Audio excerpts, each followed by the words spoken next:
Mini episode 56 of the FDH Lounge is brought to you by First Down Scouting, delivering the most thorough scouting service available, uncovering the NFL stars of tomorrow. Follow them on the web at the number 1stdownscouting.com. A long time ago, on a gloomy, wet Cleveland spring night, two men stand alone amidst the late-night drizzle. Their voices echo across the vacant station parking lot as they debate the merits of the great American radio show that have been missing for far too long. On that night, an idea was born. That idea became the FDH Lounge.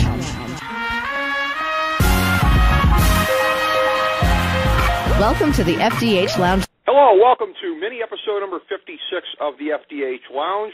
Once again on the Sportsology channel, which we've been privileged to be able to use when we're speaking with anyone remotely. This is FDH Lounge managing partner Rick Morris. Got a very special friend on with us here tonight, one of our dignitaries in the lounge who we enjoy talking football with. I want to start at the outset by wishing everyone a happy Hanukkah, not least of which, again, our good friend Russ Cohen from Sportsology.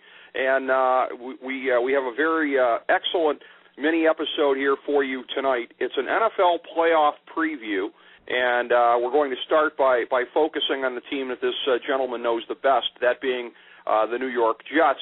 We'll kind of branch off from there and look at some other teams in the playoff picture as well. One of our favorite guys to talk football with on this show has become an NFL correspondent on the show for us. Of course, it's our good friend, Ira Lieberfarb, known in New York radio circles as Ira from Staten Island, but on this show, Ira Lieberfarb, NFL correspondent for us here. It's a pleasure to have him in. Ira, welcome back to the lounge, my friend. How are you tonight? All right, pretty good, Rick. How are you? And happy holidays to you and all the listeners out there. Fine, thanks. It's a great time of year, my friend, and again, it's going to be a very festive and very active Christmas Eve in the New York area here this week. I know you'll be at the Jets game, as you always are. I guess we can start with that. Jets Giants, the war of words. I mean, for anybody betting on who is going to start the war of words, I guess you could either bet Rex Ryan or the field, and unsurprisingly, it starts with Rex Ryan. Jets are better than the Giants. I think after the Giants' fold-up performance this past Sunday, that's something that a lot of folks wouldn't even dispute right now. But what do you see as being the percentage in saying such a thing, and how does that play into what's going to be? Looks like a loser is done death match on Sunday here. Both teams desperately needing a win in the playoff picture. So, how do you see the comments having an impact on the game, and how do you see the game itself? Honestly, I wouldn't expect anything less from Rex. I'm kind of surprised that he went that far, considering we just lost by about 40 points to the Eagles on Sunday. But putting that all into perspective, Rick, right now I'm caught in the middle. I mean, as optimistic as I like to be about the Jets, and I go back to training camp, I just couldn't put my finger on it, but you just felt like just something wasn't right. And, we're going into, the 15th game of the year now, and they still haven't shown their identity.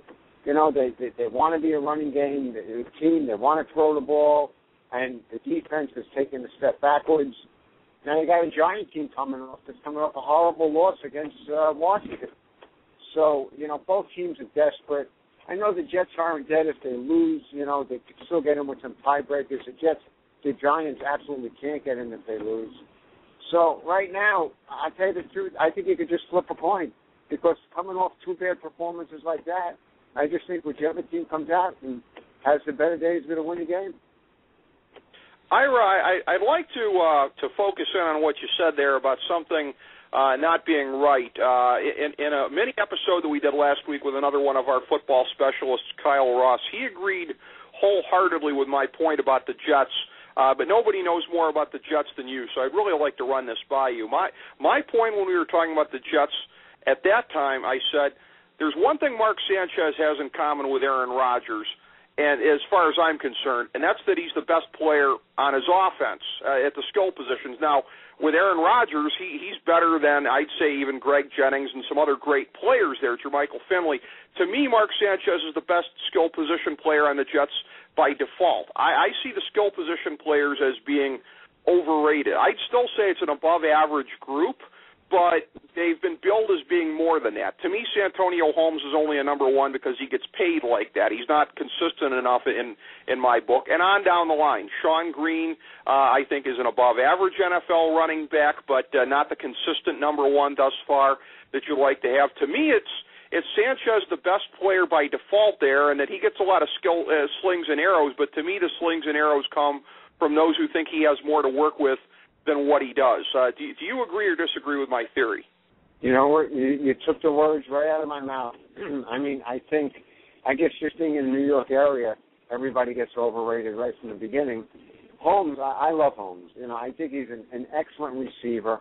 But like you said, there's just a lot of inconsistencies about his game where, you know, he'll make a game-winning catch like last year. He had 3-4, you know, game-saving TDs at the end of the game. But then all of a sudden, in the second and third quarter, look how he opened the game against the Eagles. He's going to go through lapses like that. You know, no disrespect to him, but, you know, he's not a Larry Fitzgerald. He's not a Jenny. And unfortunately, the New York media hypes him up. Plaxico Burress, he's great in the red zone, but he definitely struggles to get separation from the line of scrimmage. Keller should have been a 75-catch guy this year. And just some games he just disappears, whether it's the philosophy of the offense, whether it's Sanchez, whether it's a play calling, probably a combination of a lot of things. But, you know, quite honestly, I do think they are overrated. Yeah. So you and I are in agreement on that point there. Again, I'd classify them personally as being above average, but they get billed as being better than that, and that to me I think is one of the reasons people are impatient with Mark Sanchez. I know there are a fair number of other people. My friend Russ Cohen from Sportsology, my aforementioned friend on whose platform we are speaking tonight. I know that he has kind of railed about the play calling, he being a big Jets fan. What role do you see that in playing with the offense being up and down this year? Well, you know, Schottenheimer's always taken the brunt since he's here. You know, the way I look at it, you know what? The players have to execute. Sometimes the plays don't look like they're the right plays because maybe somebody misses a block, somebody runs the wrong route, somebody drops a pass. I say Schottenheimer is an above-average coordinator, but he just takes way too much criticism here. And once again, I'll go back to camp. You know, they had success the first 2 years. They ran the ball heavy, and, you know, Sanchez really thrived off play action. He had Edwards as a deep threat, and they gave that up this year. They decided to be more of a passing team, and I haven't looked at the numbers lately, but I'll go back about 2 weeks, 3 weeks. They transformed from maybe about a 60-40 run team. Now all of a sudden they're like a 58-42 passing team. And you know what? Just as much as I think Sanchez is a good quarterback, he's not going to carry you on his back for 4 quarters, and he needs a running game to really show that, you know, he could be successful. And, you know, when they went through the season that way and they started the year, I just think it threw everything out of whack.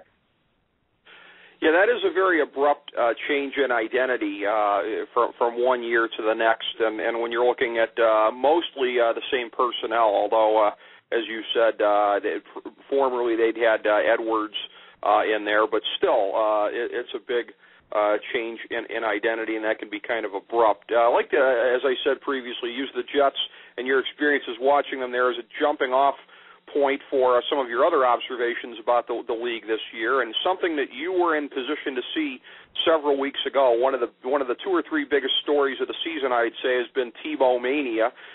You were there at the new Mile High a couple of weeks back for that one, a disappointing loss for the Jets, but that right there seemed to be a pretty good example of the type of victory that the team has had this year, very reliant on the run game, getting to be much more one-dimensional in that sense than they were when Kyle Orton was in there, albeit it seems to have worked very well. But that's a game where, again, the defense gave up that late touchdown, and yet it seems as though Sanchez kind of took some abuse for them not winning the game. But what were your observations on watching that? I mean, that's an offense that I've kind of belittled as being like a rugby-type offense and something that to me doesn't look sustainable in the long run. But what were your thoughts on that and how the Jets ultimately at the end were as befuddled, it seems like, as most teams in trying to stop that offense? Well, I think what happened in that game was, I mean, you watched it. They shut him down for 55 minutes. If Jim Leonard makes a tackle, he gets Eddie Royal for a safety, that game's over. You know, Leonard missed a tackle, and then you know what happened in the last 5 minutes. Quite honestly, I think when the Steelers will probably be the team that's going to go out to Denver to play a wild card game. If that's how it breaks out, I think you'll see the Steelers shut him down completely. And I think the league will catch up to him next year. If he's even a quarterback of the Broncos next year, Elway will probably have a hard time not bringing him back, but I think he would like to make a change. I just can't believe that he'll continue with him. And I think Tebow got a lot of heart, a lot of gut. You don't want to be playing against him in the fourth quarter with a 3-point, 7-point lead. But, bottom line is, Jets called the wrong defensive play on that touchdown run. I mean, they overloaded and they blitzed from Tebow's right. They forced him basically to his strong side, and they were playing like a blitz package for passing, and he's not going to beat you throwing the ball. They should have just played him straight up, and when Eric Smith lost his containment, that was the game. And to me, I think it was more of a bad defensive play call than Tebow making a 20-yard run. I think you're right about that, Ira, and that's really been the case throughout the year, whether it be Marion Barber screwing up by running out of bounds in the Chicago game or whatever. It's really been this unbelievable run of luck and mistakes made by the other team, and maybe it's teams getting psyched out by dealing with the syndrome of a guy who looks unstoppable in the fourth quarter. But in many cases, I agree with you. They do seem to be handing it to them. You mentioned Pittsburgh. Pittsburgh, of course, not a team that you've seen in person this year, but you did at the very end of last year in the AFC Championship game. So I know that your observations about them are still going to be pretty much in line with what they are today. They seem like about the same team, maybe a little bit better in the secondary than they were. I've criticized their secondary the last couple of years, but they seem to have tightened up a little bit there. But since my Cleveland Browns went out and did a number on Big Ben's ankle a couple weeks back, that's the only thing they've accomplished all year. But we saw Monday night the effects of a Ben Roethlisberger with diminished mobility. And, again, you talked about them looking like they might be in the 5 spot there. Look for them, I would say, probably to settle in and accept that in the next week or so, maybe try and get them a little bit of rest. But there are those who would say, Ira, that ankle and the mobility might be what separates Pittsburgh from another Super Bowl run versus not making it. How do you see Pittsburgh stacking up against the field? Well, I think they'll go out there. I think they can handle Denver if it shakes out that way. But anything further than that, if Roethlisberger doesn't have his mobility, I think it's going to cost them against a big-time defense. Whether they play the Jets, whether they play the Ravens, whether they play the Texans, if he's forced to stay inside the pocket, and you could see last night clearly he was having difficulty throwing because he couldn't plant his foot. And if that ankle's still the same, I don't see Steelers going very far. Yeah, I think most people would probably agree with that. That was a very stark example what happened on Monday night there. And again, you could look at that and say, well, that's a very good San Francisco defense that he was going up against, but you're going to face a couple others like that in the playoff field, not least of which the team that looks the most likely to win that division, a team that you saw earlier in the season, Baltimore. Now, that was a game, again, like the Denver game, that was a tough day for the Jets. But notwithstanding that, it had to leave you very impressed by what Baltimore's got to offer right about now. It's a strange thing with them, Ira. Again, the Jets being a good team, Baltimore came out there with their A game, and I've kind of joked about this a little bit. They're lucky that they're only going to face good teams in the playoffs because that way they won't let down. Do you see letdowns as being just about the only thing that could separate this Ravens team from a Super Bowl, especially if Roethlisberger's not 100%? Yeah, I would have to agree with you, or Flacco has a bad day, because, their defense is just, once again, San Diego put a lot of points on them the other night. And like you said, letdowns. But right now, barring any upsets, I would say Baltimore would be going up to New England probably for the AFC Championship game. That's actually my forecast as of right now. Although I want to talk about New England in a second here, because again, you've seen them twice this year, and I know you've got some thoughts. You see them multiple times every year, 3 times last year because of the playoffs. But in a general sense, I look at New England, the Jets, Baltimore, Pittsburgh. I kind of leave Houston out of this for the moment, because it did finally start to look Sunday as though maybe these blows are getting to be a little bit too much for them. They lose Matt Schaub. They haven't had Mario Williams in there. Now Wade Phillips out for a period of time. Houston just looks like they've had too many accumulated blows. It's hard to take anybody in the West as seriously as those other 4 teams. I'm pretty excited looking ahead here at the grab bag between the Jets, Patriots, Steelers, and Ravens this year. Doesn't it have a little bit more of a vibe of really anything could happen between those 4 teams as far as the matchups and everything? No, because I think it's going to come back to bite the Patriots, because the defense, I just don't think that, I think if somebody could hold the Patriots to 24 points or less, I think they could be beaten. The Jets, hopefully they get into the playoffs. Hopefully they take care of Houston. They're going to go up to New England. Just as much as, I bleed green, they're just not the same team as last year. I think it would be very difficult to go up there and go point for point with New England, especially since they can't cover a tight end, and you got Gronkowski. The Steelers, all right, the Steelers beat the Patriots during the regular season. I think they could do it again. Once again, I think a lot depends. It depends on his ankle. If Roethlisberger's 100%, it's going to be a Pittsburgh-New England AFC Championship game. If he's not 100%, it'll be Baltimore. I think Baltimore will end up, if I had to take a guess now, I'd say I'm going to go on the edge here and say you're going to have a Baltimore-New Orleans Super Bowl. Interesting, and I want to get to the NFC in a second here and see how you see the top teams in the AFC stacking up potentially. But yeah, Baltimore and New England, it's interesting because I referenced previously the last football segment that we did on the show with another one of our football specialists, Kyle Ross. He's been picking Baltimore over New England pretty consistently in the AFC Championship game throughout the season.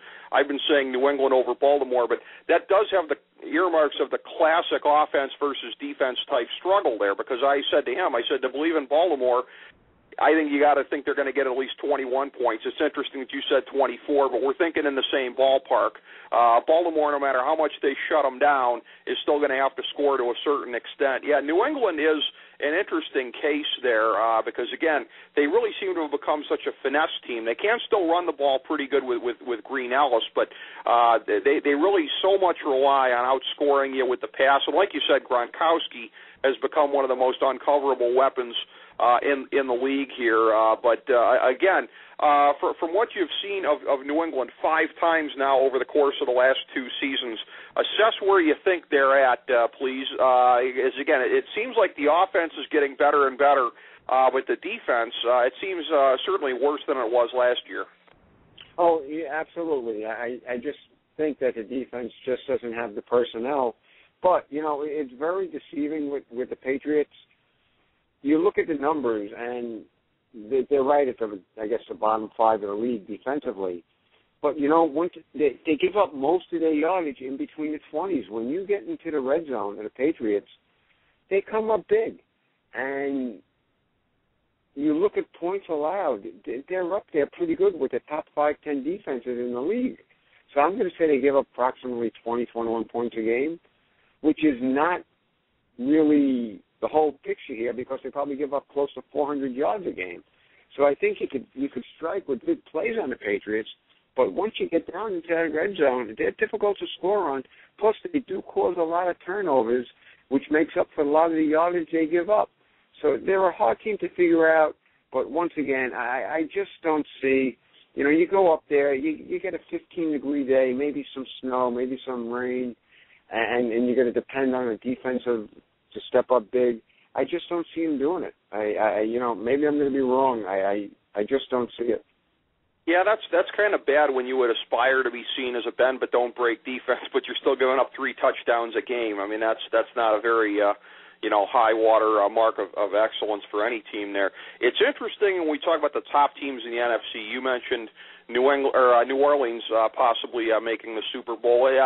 I, like most of the rest of the world, still saying Green Bay, and yet I'm intrigued by you talking about New Orleans because I've said if anybody could do it, it would be New Orleans. They came up just shy the opening night of the season.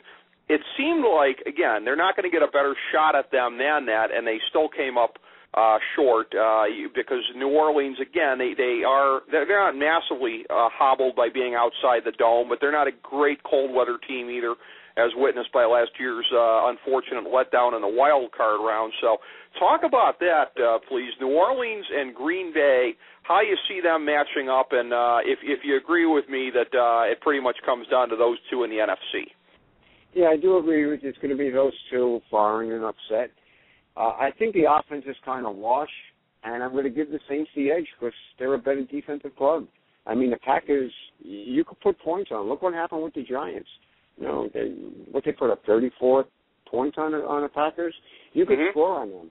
You know, the Chiefs just upset them.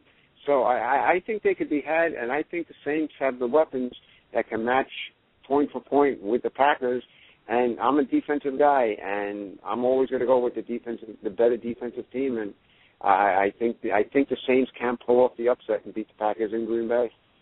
That is very interesting. And again, yeah, I mean the Saints. Neither one of those two teams great defensively. The Saints are, I guess you would say, more towards mediocrity. The Packers more towards the lower end of the spectrum. We saw it on Sunday how reliant they are on turnovers and what happens when they don't get turnovers. It seems to be an odd kind of a thing. Really, it mirrors New England, and I guess it's not a surprise I would be picking Green Bay. Well, first of all, because everybody else is, it's a pretty strong consensus. Second of all, the fact I've been picking New England out of the AFC. I guess my point of view has been with offenses that are that overwhelming that nobody's going to be able to shut them down. But it's really, really a strange kind of a thing in the league, isn't it, Ira? And I suppose they're probably not the only other, not the only two teams. They're the first two that come to mind. But as teams just are accelerating towards being almost unstoppable offensively, the thing that's keeping them from being unstoppable overall is a regression in the defense, and it's really odd that we've seen that out of Green Bay this year. Yeah, I would have to agree with you. But, you know, just that in general with the league, the way the game is transformed, I'm old school, and I would much rather see a 17-13, 14-10 ball game than a 34-31 game any day of the week. But unfortunately today, I guess the younger generation with fantasy sports and, you know, all these fantasy leagues, they want that scoreboard lighting up. And the NFL's turning into the NBA. You know, someday you may have 48, 45 games on a regular basis. Yeah, that's the move towards offense really is one that is being accelerated an awful lot here, and again, it is definitely being geared towards the attention spans of today's youth, and I think there's very little question about that. As far as any in our remaining handful of minutes here, anything that looks to be looming beyond the end of the regular season, certainly the coaching carousel that's already gotten underway with the firings in Kansas City, Miami that we saw last week. Being based out of New York, what are you hearing about Tom Coughlin and specifically how things look to go? I mean, this week could be very instrumental in that regard. If he is hanging by a thread, then this is going to be a must-win game this week here. Is Tom Coughlin really somebody who's hanging in the balance here as the Giants are coming down the stretch, especially after last week's shameful performance? Oh, absolutely. If the Giants don't get in the playoffs, I would be stunned if he's back. They would definitely, because once again, it'll be a late season swoon, and they would have to make a change. And, you know, Cowher's name has been floating around here for a couple of years. I'm not completely sold it would be Cowher, but, you know, I would say a big-name coach would come in here. Maybe it's a guy like Gruden. I'm not quite sure who else is really floating around. I know Brian Billick's been tied to the Dolphins. Schottenheimer's been tied to the Dolphins. I don't know. I guess Cowher really makes the most sense. Maybe he'll shock everybody and decide to come back to coaching. And probably that's the guy, if I own the Giants, that's the guy I'd want to bring in because they really need to. Coughlin's, I think he's an excellent head coach. But, just like an Andy Reid, sometimes, and Jeff Fisher, your program's only going to sell for so many years. And while you still may be on top of your game, sometimes a change is necessary. And I think that's where the Giants are at. Yeah, he does seem to be kind of a guy that could get tuned out over a period of time. The thing that's interesting is they were talking about that. There was a lot of talk in the media the year they won the Super Bowl that he'd kind of eased off the throttle a little bit because he'd been on the verge supposedly of a player revolt the previous 12 months. He kind of eased off it then, but the last couple of years, maybe it's just gotten to the fact that you can only be tuned into somebody for so long. I guess I'll bring it full circle on that back to Rex Ryan where we kind of started this. Again, it looks to be a run for the Jets in the playoffs again this year. I pretty much steadfastly refuse to take Cincinnati seriously the whole year, and I'm going to stick to that. So I see you guys making it and possibly at least getting through a round or two. I would like your odds against Houston, certainly with some of the difficulties that they've got. But as things set with Rex Ryan, obviously no imminent job danger, nothing of that sort. But how is his act wearing over time? How do you forecast that holding up? Well, I think once again it's going to be a quick exit because you could only take that approach. It's going to go through deaf ears eventually, and I think a lot of the fans are turned off by it right now. It's not my style. I bought into it. It was very refreshing after Mangini. But, sooner or later, you can't keep on promising Super Bowls and not delivering. Now, myself as a fan, after 2 AFC title games, back-to-back years, if they don't get back to the AFC title game, I give them an F. I don't care. I don't care whether they beat the Texans and lose a tight game up in New England. If they don't get back to the AFC title, at least get back to the AFC title game. The season is a failure tonight. And at that point, I think you'll see some changes, probably with some coaches, and I think you'll see a pretty good roster change with the New York Jets. And I just want to get to, if you got a couple more minutes, I just want to get to Andy Reid. I was down in Philly for the game this weekend, and it was so interesting to hear the sports talk shows down there and to read the press down there. They didn't give the Eagles a shot. They thought the Jets were going to come in there and steamroll the Eagles, and, just the opposite happened. And you know what? Once again, just like Coughlin, Andy Reid, he's a top-notch coach, but I think he's been there about a dozen years, and it just may be time for a change. Yeah, it may very well be. That's a great observation, Ira, and I would agree with that, and I think a lot of Philly fans would agree with that at the moment. As I've said previously on the show, and as I've been privileged to get to say to you in person at Cleveland Stadium, it's always fun to talk football with you, Ira. Great to get to do it here again tonight. Really appreciate it. All the best this holiday season to you and your family. I look forward to doing it again soon, my friend. Thank you so much. Thank you, Rick, and once again, happy and healthy New Year. I appreciate it. Thanks, Ira. All right, our good friend, Ira Lieberfarb, FDH Lounge, NFL analyst. We're glad to have him on the program with us here tonight. We've got a great string of FDH Lounge mini episodes coming your way over the course of the next week here through the Christmas season and into the new year. So Merry Christmas, Happy Hanukkah, Happy Holidays to everyone out there. This has been FDH Lounge mini episode 56.